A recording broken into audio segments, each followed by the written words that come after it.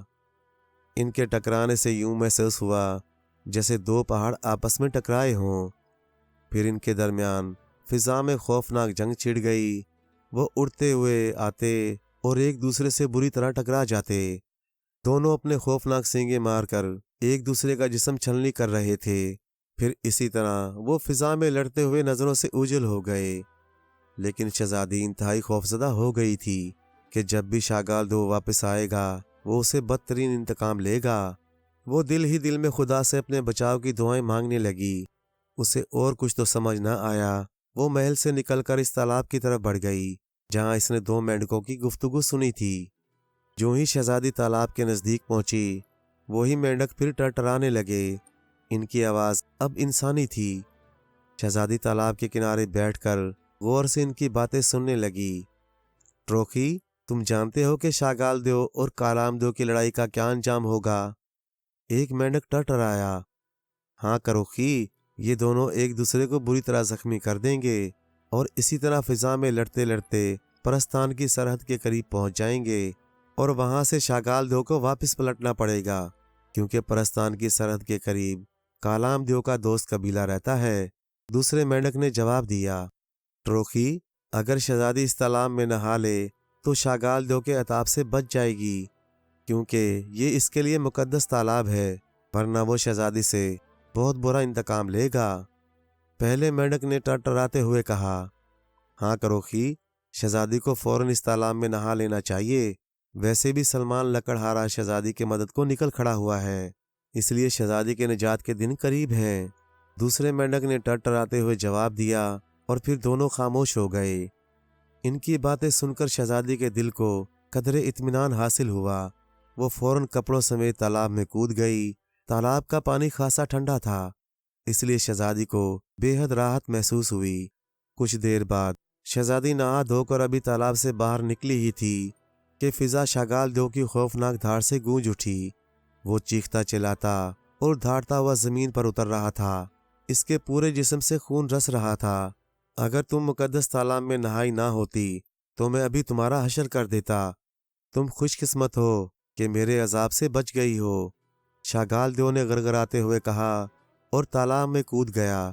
جب وہ باہر نکلا تو اس کے جسم سے سارے زخم غائب ہو چکے تھے اور وہ پوری طرح تندرست ہو چکا تھا۔ شہزادی عارفہ تالاب کے پانی کی اس پراسرار تاثیر سے حیران رہ گئی۔ اگر میں 1 ماہ کا وعدہ نہ کر چکا ہوتا تو میں دیکھتا کہ تم کیسے مجھ سے شادی نہیں کرتی، شاگال دیو نے چنگھاڑتے ہوئے کہا۔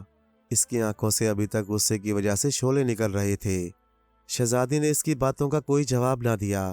میں نے تمہیں گھومنے پھرنے کی جو آزادی دے رکھی تھی وہ آج سے ختم۔ تم 1 ماہ تک محل کے کمرے میں قید رہو گی، شاگال دیو نے غصیلے لہجے میں کہا۔ اس کے ساتھ ہی اس نے ہاتھ جھٹکا تو شہزادی ہوا میں اڑتے ہوئے محل کے ایک کمرے میں جا گری اور اس کے ساتھ ہی کمرے کا دروازہ بند ہو گیا۔ شہزادی دونوں ہاتھوں سے چہرہ چھپا کر زور قطار رونے لگی۔ ادھر دوسری طرف ماراک جنگل میں پہنچ کر سلمان رک گیا۔ اس نے ہاتھ میں تلوار تھامی ہوئی تھی اور وہ چاقو چوبند تھا۔ اسے نیلے ہاتھی کی آمد کا انتظار تھا تاکہ اس کی سونڈ کاٹ سکے۔ اتنے میں درختوں کے پیچھے سے زوردار چنگھاڑ کی آواز سنائی دی اور سلمان تن کر کھڑا ہو گیا۔ درختوں کے ٹوٹنے کی کڑکڑاہٹ سنائی دی اور اسے دور سے ایک نیلے رنگ کا ہاتھی دندناتا ہوا صاف نظر آنے لگا۔ وہ اتنا بڑا تھا اور اس قدر تیز رفتاری سے دوڑ رہا تھا کہ سلمان کا جسم ایک لمحے میں پسینے میں ڈوب گیا۔ مرتا کیا نہ کرتا، اسے ہاتھی کا مقابلہ تو کرنا ہی تھا، ورنہ اگر وہ بھاگ جاتا تو بوڑھی پجارن تو اسے ویسے ہی ہلاک کر ڈالتی۔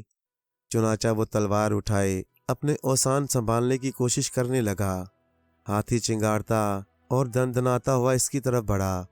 ایک لمحے کے لیے اس کی تلوار والا ہاتھ کانپ گیا اور اگلے ہی لمحے اسے یوں لگا جیسے ہاتھی اسے کچلتا ہوا نکل جائے گا۔ لیکن عین اسی لمحے جب اسے ہاتھی کی ٹکر لگی، کسی غیبی طاقت نے ایک لمحے کے لیے اسے اوپر اٹھا لیا تھا، اور جب اس کا ہوش سنبھلا تو وہ اوپر درخت کے ایک بڑے سے ٹہنے پر بیٹھا تھا